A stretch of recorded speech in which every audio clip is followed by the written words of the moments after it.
अपनी माता का रोल अदा किया।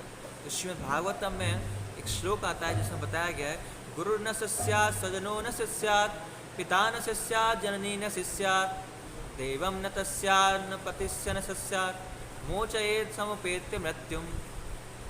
कि इसमें क्या बताया गया है कि जो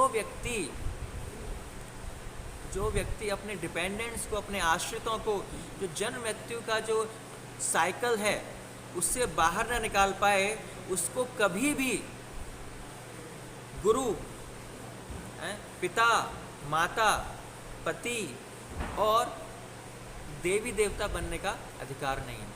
तो किसी को गुरु बनने का अधिकार नहीं है, किसी को माता बनने का अधिकार नहीं है, किसी को पिता बनने का अधिकार नहीं है, किसी को देवी देवता बनने का अधिकार नहीं है, किसी को पति बनने का अधिकार नहीं है, जब तक कि वो अपने आश्रितों को जन्म मृत्यु का जो साइकिल है उससे बाहर ना निकाल पाए। तो ये एक बहुत बड़ी जिम्मेदारी वाली सारी पोस्ट हैं, इनको निभाना क्या है, बहुत बड़ी जिम्मेदारी है। सो हमें तभी इन पोस्ट को स्वीकार करना चाहिए जब हम इन जिम्मेदारियों को बखूबी निभाएं, अपने आश्रितों को इस काबिल बनाएं कि वो जन्म मृत्यु के चक्कर से बाहर निकल जाएं, उनको शिक्षा देना कि कैसे इस जन्म मृत्यु के चक्कर से बाहर निकल सकते हैं, उनको कृष्ण भावना में से जोड़ना, उनको भक्त बनाना। तो ये बहुत महत्वपूर्ण रोल है इन सब का। और इसमें जो माता का रोल है वो और भी महत्वपूर्ण हो जाता है, क्योंकि बचपन से ही उसके पास अवसर है कि बचपन से ही अपने बच्चों को क्या है, ये कृष्ण भावनावित भक्ति में जोड़े। और हमारे शास्त्रों में आता है सुनीति माता जो सबसे बेस्ट मदर है। कैसे बेस्ट मदर हैं कि हम लोग जानते हैं कि हमने भी कथा भी की थी, ध्रुव महाराज की कथा। ध्रुव महाराज 6 महीने की 5 वर्ष की अवस्था में खाली 6 महीने उन्होंने इतनी कठोर तपस्या की कि भगवान साक्षात प्रकट हो गए।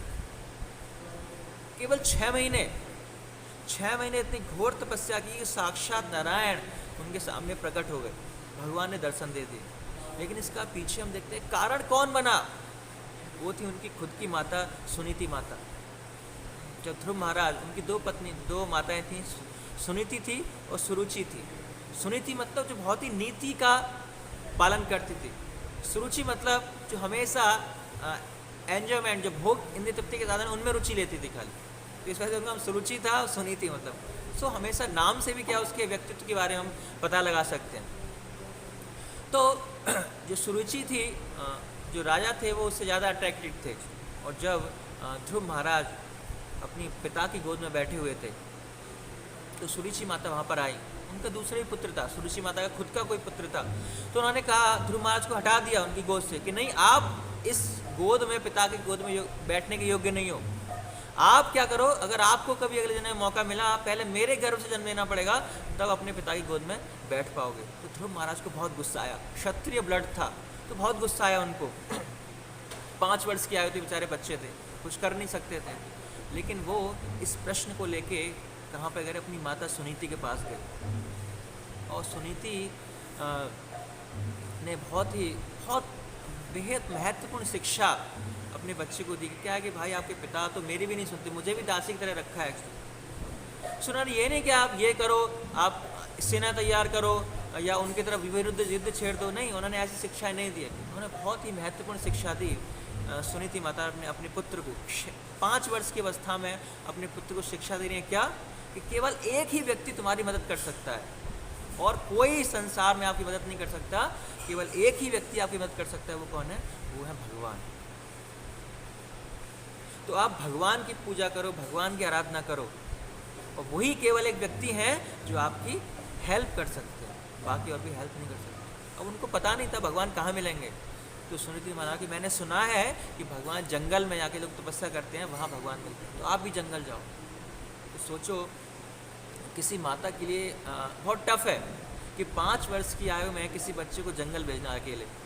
लेकिन सुनीति माता ने यहाँ पर एक बहुत महत्वपूर्ण रोल अदा किया माता होने का। आपके भागवतम में श्लोक है कि अपनी जिम्मेदारी को उन्होंने बखूबी निभाया, कि उनको भक्त बना के, उनकी कारण, उनकी वजह से क्या है, वो जंगल गए, नारद मुनि का संग प्राप्त हुआ, नारद मुनि की कृपा प्राप्त हुई और 6 महीने तपस्या करके उन्हें भगवान के दर्शन प्राप्त हुए।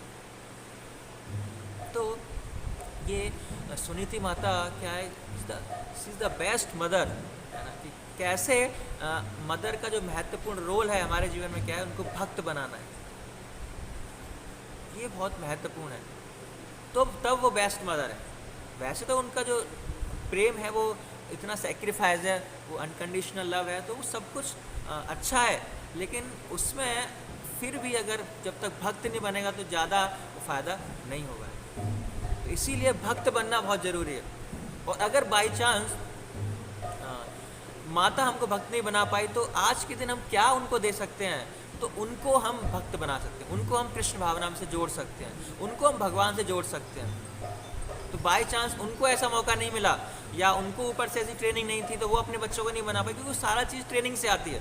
और उनको पेरेंट्स ने उनको ऐसा ट्रेनिंग्स नहीं दी तो वो भी अपने बच्चों को नहीं दे पा रहे।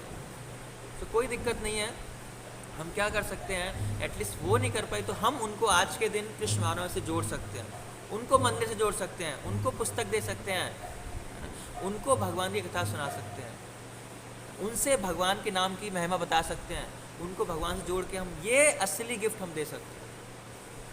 सो सबसे महत्वपूर्ण रोल माता का क्या है कि भक्त बनाना, अपने आश्रितों को, अपने बच्चों को भक्ति की शिक्षा देना कि कैसे भगवान ही एकमात्र शेल्टर है, भगवान की भक्ति करना ही एकमात्र हमारे जीवन का क्या है, लक्ष्य है। तो ये बहुत महत्वपूर्ण है हमारे जीवन के। तो अगर वो नहीं बना पाए हमको तो हम उन्हें तो बता सकते हैं। तो हम यहाँ पे जितने भी लोग इकट्ठा हैं तो सबकी कोई ना कोई माता है, क्योंकि माता ही हमारे इस जीवन में आने का कारण होती है। ऐसा कोई व्यक्ति नहीं कह सकता नहीं मेरी माता है ही नहीं या थी नहीं, थी या है ना, हर व्यक्ति के पास माता है। सो सबसे बड़ा गिफ्ट अगर हम आज देना चाहें तो उनको क्या है, हम उनको कृष्ण दे सकते हैं, हम उनको कृष्ण भावना में से जोड़ सकते हैं। तो ये उनके लिए क्या है, सबसे बड़ा गिफ्ट होगा। तो आप सबको मातृ दिवस की हार्दिक शुभकामनाएं, और आप इस तरह मदर्स डे को सेलिब्रेट कर सकते हैं। हरे कृष्णा।